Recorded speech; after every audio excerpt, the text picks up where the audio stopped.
ابھی برقرار ہے. رب تعالیٰ اس دشمن کی وضاحت فرماتا ہے, اس کے سزا کو بیان کر دیتا ہے. ایک دشمن آقا کریم صلی اللہ علیہ وسلم کی بارگاہ میں آیا اور جیسے اس نے دشمنی کی قرآن کی آیت نازل ہو گئی. کسی نے سرکار کے شان میں دشمنی کی قرآن کی آیت نازل ہو گئی. آقا کریم صلی اللہ علیہ وسلم کو برا کہا, قرآن کی آیت نازل ہو رہی ہے. میرے سرکار اس دنیا سے تشریف لے جانے والے ہیں. آقا کریم کی مقدس زندگی کا وہ واقعہ بھی سامنے رکھو. واقعہ سنانا مقصد نہیں ہے بلکہ ذہن و فکر میں بات اتارنا چاہتا ہوں. ایک یہودی تھا, ایک بظاہر کلمہ پڑھنے والا تھا. دونوں میں جھگڑا ہوا. جھگڑا صرف اس بات پر ہوا تھا کہ جہاں سے پانی جاتا تھا کھیت میں, پہلے یہودی کا کھیت پڑتا تھا, بعد میں کلمہ بظاہر پڑھنے والے کا کھیت پڑتا تھا. یہودی نے کہا پہلے میرا حق ہے, میں پانی سے قریب ہوں, پھر اس کے بعد تمہارا حق ہے. اس نے کہا نہیں, پہلے میرا حق ہے. اس بات پر جب اختلاف ہوا تو یہ جھگڑا آقا کی بارگاہ میں پیش ہوا. آقا کریم صلی اللہ تعالی علیہ وسلم نے ملاحظہ فرمانے کے بعد ارشاد فرمایا کہ پہلے یہودی کو اپنے کھیت میں پانی لے جانے دو, اس کا حق ہے. میرے سرکار نے قانون دے دیا اور یہ ذہن و فکر دے دیا کہ انصاف سب کے لیے برابر ہے. سرکار دو عالم صلی اللہ تعالی علیہ وسلم کی مقدس زندگی کو مطالعہ کرو. میرے سرکار نے انصاف سب کو عطا کیا, سرکار نے انصاف سب کو دیا. اس قوم سے میں مطالبہ کرنا چاہتا ہوں جس قوم کے لوگ آج مسجدوں کو گرا کر کے بت خانوں میں تعمیر کرنے کے لیے پلان بنا رہے ہیں. سن لو, مسجدیں بہت شہید ہوئی ہیں, مسجدوں کی شہادت کے واقعات تاریخوں میں بہت ملتے ہیں, لیکن یہ اس رب کی عبادت گاہ ہے جس رب نے ساری کائنات کو پیدا کیا ہے. دنیا نے دیکھا ہے کہ جب جب قومیں مسجدوں پر حملہ آور ہوئی ہیں تو اسی قوموں نے بعد میں کلمہ پڑھ کر کے اسلام میں داخلہ لیا ہے, اور انہی لوگوں نے پھر مسجدوں کی تعمیر کی ہے اور مسجدوں کو بنایا ہے. تاریخ میں جانا نہیں چاہتا ہوں, ایسا تو نہیں ہے کہ آپ جو لوگ پلان بنا رہے ہیں کہ مسجد کی جگہ پر بت خانہ تعمیر کیا جائے, بعد میں ان کے لیے وہ دن آنے والا ہو کہ کلمہ طیبہ پڑھ کر کے اسلام میں داخلہ لے. اور رپورٹ لے لو کہ سب سے پہلا انسان جس نے بابری مسجد کی شہادت کا پلان بنایا وہ کلمہ پڑھ چکا ہے, مسلمان ہو چکا ہے. رپورٹ لے لو, ہمارے پاس رپورٹ موجود ہے. اگر تاریخ کا حوالہ غلط ہو تو اس کا غلام محی الدین سبحانی کی قوم مسلم کی عبادت کا گرا کر کے تم اس کو ہراساں نہیں کر سکتے ہو. اگر قوم مسلم کی عبادت گاہیں بھارت کی سرزمین پر گرتی رہی تو 22 کروڑ مسلمان ہندوستان کو اپنا قبرستان بنا دے گا. اپنی عبادت گاہوں کی حفاظت کے لیے ہمارے پیغمبر نے تو ارشاد فرمایا تھا کہ کسی بھی قوم کی عبادت گاہ نہ گرائی جائے, ان کے عبادت گاہوں میں عبادت کرنے والوں پر حملہ نہ کیا جائے, ان کی کھیتیاں نہ ٹھوکی جائیں, ان کے مکانات نہ جلائے جائیں, ان کے بوڑھوں کو نہ مارا جائے, ان کے بچوں پر حملہ نہ کیا جائے, ان کی عورتوں کو قتل نہ کیا جائے. آج ہندوستان کی تاریخ مطالعہ کر لو کہ جب ہم شخصی حکومت کی بنیاد پر حکومت کر رہے تھے تو ہم نے اپنی حکومت میں کتنی مندروں کو جائیدادیں دی ہیں, کتنی مندروں کو اوقاف دیے ہیں, کتنے مندروں کے چراغ بتی کا انتظام کیا گیا ہے. یہ غلط الزام انگریزوں نے لگایا ہے اور قوم مسلم کو اگر مسلموں کو بھارت کی سرزمین پر لڑانے کی مکمل کوشش کی گئی ہے. بے شک بے شک, مزاج بدلو. سنو, اللہ کے حبیب صلی اللہ علیہ وسلم کیسا انصاف دے رہے ہیں. یہودی ہے, اس نے کلمہ نہیں پڑھا ہے, یہودی کے حق میں انصاف اللہ کے حبیب نے دے دیا. اب یہ چلا مطمئن ہے کہ پیغمبر اسلام نے مجھے انصاف دے دیا, مگر جو بظاہر کلمہ پڑھ رہا تھا شیطان اس کو وسوسہ دے رہا ہے. عمر بن خطاب کی بارگاہ میں چلو, عمر بن خطاب کی بارگاہ میں چلو. تب تک اس نے بول دیا اور کہا یہودی کہاں. کہا ایسا کرو کہ حضرت عمر فاروق کی بارگاہ میں چلو. کہا کس لیے. کہا اس مقدمہ کو وہاں فیصلہ کرایا جائے گا. کہا عجیب پاگل آدمی ہو, تم جس نبی کا کلمہ پڑھتے ہو انہوں نے فیصلہ میرے حق میں دے دیا, اب ان کے پاس چل رہے ہو. جو نبی کے امتی ہیں وہ بھی نبی کا کلمہ پڑھ رہے ہیں. کہا نہیں, ان کے پاس چلو. حضرت عمر فاروق اعظم کے پاس دونوں آئے, مقدمہ رکھا گیا, جھگڑے کا معاملہ. یہودی نے صرف ایک جملہ کہا تھا کہ عمر بن خطاب کہاں. ہاں. کہا یہ مقدمہ آپ کے پاس آنے سے پہلے آپ جس رسول کا کلمہ پڑھ رہے ہیں ان کی بارگاہ میں جا چکا ہے. کہا تب کا فیصلہ میرے حق میں ہوا ہے، ان سے پوچھیے۔ حضرت عمر فاروق اعظم نے پوچھا کیوں؟ کہا ہاں سرکار نے تو فیصلہ ان کے حق میں دیا، مگر میں آپ سے فیصلہ لینا چاہتا ہوں۔ اب جوش اور عقیدہ اور محبت دیکھو۔ عمر فاروق اعظم نے تلوار اٹھائی اور اٹھانے کے بعد فضا میں بلند کیا، بلند کرنے کے بعد ایسا وار کیا کہ ایک ہی تلوار کے وار میں اس کی گردن کٹ کر کے ادھر گری، لاش تڑپ رہی ہے۔ یہودی گھبرا گیا، پورے مدینہ میں شور ہو گیا کہ عمر بن خطاب نے ایک کلمہ پڑھنے والے کو قتل کر دیا۔ آپ نے جب تلوار ماری تو فرمایا یہ میرا فیصلہ تم لے لو۔ میرے آقا صلی اللہ علیہ وسلم چند صحابہ کے درمیان تشریف فرما ہے، اطلاع پہنچ گئی یا رسول اللہ عمر بن خطاب نے ایک کلمہ پڑھنے والے کو مار دیا۔ میرے سرکار کھڑے ہو گئے، ارشاد فرماتے عمر بن خطاب مومن کو قتل نہیں کریں گے۔ سبحان کہ جملے پر غور کرو، سبحان میرے آقا نے ارشاد فرمایا کہ عمر بن خطاب مومن کو قتل نہیں کریں گے۔ میرے سرکار چند صحابیوں کو لے کر کے پہنچے، لاش تڑپ رہی ہے، خون بہ رہا ہے۔ عمر بن خطاب کی آنکھیں سرخ ہیں، تلوار ابھی ہاتھ میں ہے۔ جیسے انہوں نے دیکھا میرے آقا آ رہے ہیں، تلوار کو زمین پر رکھ دیا اور پائے مبارک کا بوسہ لیا۔ آقا نے ارشاد فرمایا کیوں عمر تم نے قتل کر دیا؟ عرض کرتے ہیں یا رسول اللہ میں نے مومن کو نہیں قتل کیا۔ سبحان اللہ بے شک۔ جیسے عرض کرتے ہیں تب تک آیت کریمہ نازل ہو رہی ہے، سرکار پر وہی نازل ہو گئی جس کا مفہوم عرض کر رہا ہوں۔ رب نے ارشاد فرمایا اے محبوب جو تمہارا فیصلہ نہ مانے وہ مومن ہے ہی نہیں۔ بے شک بے شک۔ نعرہ تکبیر، نعرہ رسالت، سبحان اللہ۔ اب آپ مجھے ذہن و فکر سے فیصلہ دیجئے، حضرت عمر فاروق اعظم کے سامنے کیا اس کی نماز، اس کا کلمہ، اس کا روزہ، اس کی اور ساری نیکیاں نہیں تھیں؟ کس بنیاد پر عمر بن خطاب نے اس کو قتل کیا؟ صرف اس بنیاد پر کہ اس نے رسول اللہ کے فیصلے کو نہیں مانا، سرکار کے فیصلے کو تسلیم نہیں کر رہا ہے۔ گردن مار دی گئی اور قرآن نے اعلان کر دیا، رب کا حکم آ گیا کہ محبوب و مومن نہیں ہے۔ آپ کتنا عیب اللہ کے حبیب میں معاذ اللہ تلاشتے ہیں۔ یا رسول اللہ کہہ کر نہ پکارو، محمد کہتے ہو ان کو، ہر دم ان پر درود پڑھتے ہو، ان کے مزار کی طرف منہ کر کے سلام پڑھتے ہو، یہ سب بدعت ہے۔ یہ سب صحابہ نے کہاں کیا تھا؟ اور صحابہ نے کیا تھا کہ گاندھی کی قبر پر پھول چڑھاؤ، صحابہ نے کیا تھا کہ اندرا کے مرنے پر قرآن پڑھو، صحابہ نے یہ کیا تھا کہ گلی گلی چندہ مانگنے کے لیے بھیک مانگو گھومو، صحابہ نے یہ کیا تھا کہ جب دینی اجلاس قائم کرو، جلسہ کرو تو اندرا گاندھی کو بلا کر تقریر کرواؤ، صحابہ نے یہ کیا تھا کہ دارالندوہ میں جب سونیا گاندھی جائے تو اس کے ساڑی کی لہروں میں سارے مولوی کھڑے ہو جاؤ، تمہارا بھید کھولو، نہ تم صدمے ہمیں دیتے نہ یہ فریاد کرتے، کھلتے راز سربستہ نہیں رسوائیاں ہو رہی۔ یہ دجال امام احمد رضا خان پر الزام لگا رہے ہیں، جس امام احمد رضا خان نے ہندوستان کی آبرو کو بچاتے ہوئے جب ٹکٹ ملکہ وکٹوریا کی تصویر کا شائع ہوا تھا ڈاک ٹکٹ لگانے کے لیے، تو اعلیٰ حضرت عظیم البرکت جب اپنے خط پر اس ٹکٹ کو لگوایا کرتے تھے تو فرماتے تھے اس خبیثہ کا منہ الٹا کر کے ٹکٹ لگایا کرو۔ یہ اعلیٰ حضرت عظیم البرکت اپنے دیش پر غیر کے قبضہ داروں کو اہانت کی نگاہ سے دیکھ رہے ہیں، اور اس طرح سے امام احمد رضا ان انگریزوں کے خلاف تحریک پیش کر رہے ہیں۔ بے شک سبحان اللہ بے شک۔ اعلیٰ حضرت عظیم البرکت کو سمجھنے چلے ہو، امام احمد رضا خان کی عظیم شخصیت ہے، اللہ کے حبیب صلی اللہ تعالی علیہ وسلم سے محبت کرنے کا سچا ماحول بھارت کی سرزمین پر جب یہ انگریزوں کے خرید پر بک گئے تھے اور انگریزوں کے خریدار بن گئے تھے تو امام احمد رضا خان نے بچا لی تھی آبرو۔ جب انہوں نے کہا خدا جھوٹ بول سکتا ہے تو امام احمد رضا خان کا قلم چلا اور پوری کتاب آپ نے لکھ دی، آج تک اس کتاب کا جواب نہ ہو سکا۔ جب انہوں نے کہا نبی کو غیب کا علم نہیں ہے، اعلیٰ حضرت نے کتاب لکھ دیا کہ رسول اللہ کو خدا کی عطا سے علم غیب، علم ما کان و ما یکون حاصل ہے۔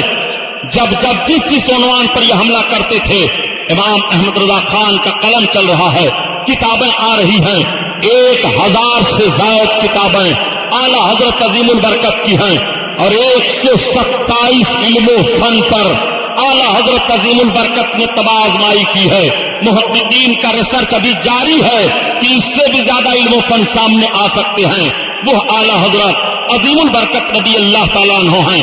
اعلیٰ حضرت عظیم البرکت نے انصاف یہ کیا ہے، صحابہ کا دور آپ ملاحظہ فرمائیے، میرے آقا کا بظاہر دور جب ہے، اس دنیا سے سرکار تشریف نہیں لے گئے، جو کوئی گستاخی کرتا ہے تو یا تو صحابی اس کو سزا دے رہے ہیں یا تو اس کی گردن ماری جا رہی ہے کسی نہ کسی اعتبار سے۔ لیکن جب میرے آقا تشریف لے گئے اور سرکار کی شان میں توہین کرنے والوں کی جماعت پھر آگے بڑھی تو حضرت ابوبکر صدیق نے ان کا مقابلہ کیا، اور جب حضرت ابوبکر صدیق دنیا سے تشریف لے گئے، عمر ابن خطاب کا دور آیا تو حضرت عمر فاروق اعظم نے ان کا مقابلہ کیا، اور جب حضرت عمر فاروق اعظم اس دنیا سے تشریف لے گئے، حضرت عثمان غنی کا دور آیا ہے تو خلیفہ سوم نے اللہ کے حبیب کے دشمنوں کی پامالی کی ہے، اور جب یہ دنیا سے تشریف لے گئے ہیں حضرت مولانا کائنات کا دور آتا ہے تو آپ نے سرکار کے دشمنوں کی خلئی کھول دی ہے اور سرکار کے دشمنوں کو سزا دی ہے۔ اس طرح سے خلافت اور حکومتیں بدلتی رہی، بھلے آپس میں جنگیں بھی ہوئی ہیں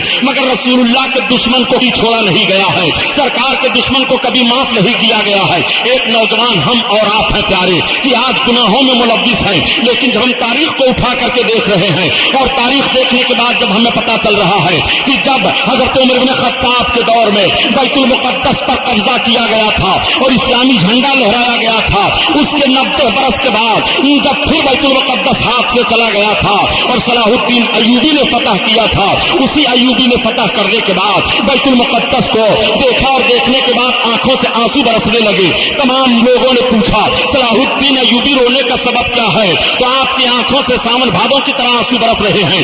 ایوبی ارشاد فرماتے ہیں، اے میری فوج کے لشکریوں، آج رونے کا سبب یہ ہے کہ میں وہ دن دیکھ رہا ہوں کہ تمہارے تقوی اور طہارت اور تمہارے محبت رسول کی بنیاد پر یہ دن تمہیں دیکھنے کو ملا کہ تمہارا اسلامی جھنڈا بیت المقدس پر لہرا رہا ہے، مگر وہ دن میں دیکھ رہا ہوں کہ جب یہی جھنڈا سرنگو ہو جائے گا اس وقت کون صلاح الدین ایوبی ہوگا، یہ تصور مجھے رلا رہا ہے۔ لیکن صلاح الدین ایوبی نے فتح حاصل کرنے کے بعد کہا لاؤ آرنٹ کو پکڑا جائے، آرنٹ گرفتار کر کے سامنے لایا جاتا ہے۔ ایوبی نے کہا آرنٹ کی زبان پہلے کاٹی جائے، پہلے اس کی دونوں آنکھیں نکالی جائیں، پہلے اس کے جسم کو مسئلہ کیا جائے۔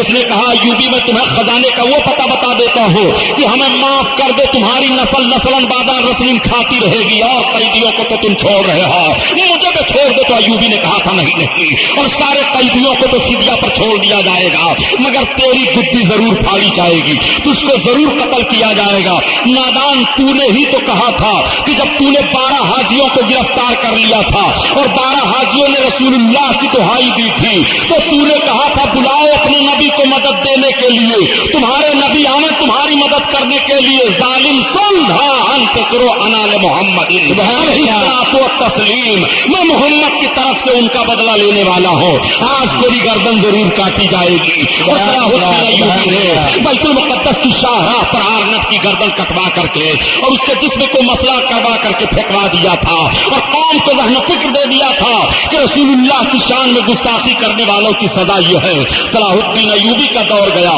طارق اعظم کا دور آیا، اور ایسے دور آتے گئے، وہ سزائیں دیتے رہے سرکار کے دشمنوں کو۔ ان کے دل میں کتنی محبت تھی سرکار سے، وہ کس طرح سے عقیدت سے پیش آیا کرتے تھے۔ ہندوستان کی تاریخ کا آپ جائزہ لیجئے، جب ہندوستان کی سرزمین پر اللہ کے حبیب صلی اللہ علیہ وسلم کے مقدس ذات پر حملہ ہوا، اللہ تعالیٰ نے اپنے بہت سارے بندوں کو بھیجا، سارے بندے مقابلہ کرتے رہے، لیکن جب 14ویں صدی کے دور میں امام احمد رضا خان کی عظیم ذات آئی اور اللہ کے حبیب کی عظمت پر حملے ہونے لگے تو بڑا سخت حملہ تھا۔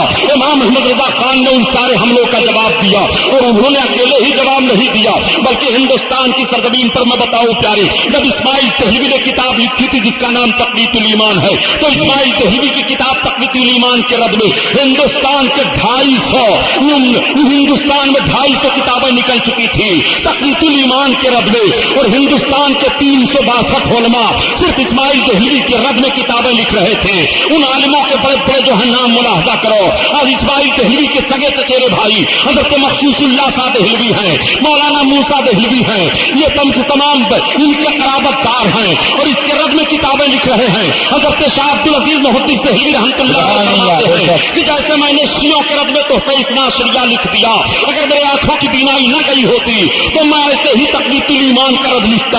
اور یہی حضرت شاہ عبد العزیز محدث دہلوی ہیں، اپنی جائیداد سے اسماعیل دہلوی کو آگ کر دیتے ہیں، محروم کر دیتے ہیں۔ ابھی اعلیٰ حضرت کا زمانہ نہیں ہے، اعلیٰ حضرت پر الزام لگاتے ہو کہ اعلیٰ حضرت نے وہابیوں کی قلعی کھولی ہے، سب سے